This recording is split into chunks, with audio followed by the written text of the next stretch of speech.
சின்னசேலம் அருகே அஷ்டபந்தனை மகா கும்பாபிஷேக விழா ஏராளமான பக்தர்கள் கலந்து கொண்டு வழிபட்டனர். கள்ளக்குறிச்சி மாவட்டம் சின்னசேலம் அருகே உள்ள கனியாமூர் கைகாட்டி அடுத்த ஏட்டுத்தோட்டம் என்ற இடத்தில் அமைந்துள்ள ஸ்ரீ கணபதி, ஸ்ரீ பாலமுருகன், ஸ்ரீ சமயபுரம் புற்றுமாரியம்மன் ஆலய அஷ்டபந்தன மகா கும்பாபிஷேக விழா வெகு விமர்சையாக நடைபெற்றது.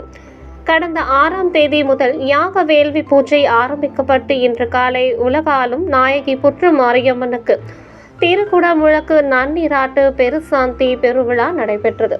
அப்போது மந்திரங்கள் முழங்கி அம்மனுக்கு கண் திறக்கப்பட்டு கும்பாபிஷேகம் செய்யப்பட்டது.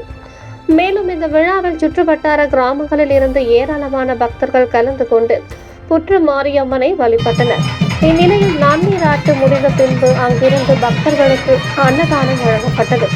மேலும் புற்று மாரியம்மனுக்கு நீர் ஊற்றும் போது அங்கிருந்து பெண் பக்தன் ஒருவர் சாமியாடி கையில் கற்பூரத்தை ஏந்தி ஆரத்தி காட்டி அதை வாயில் போட்டுக் கொண்டார்.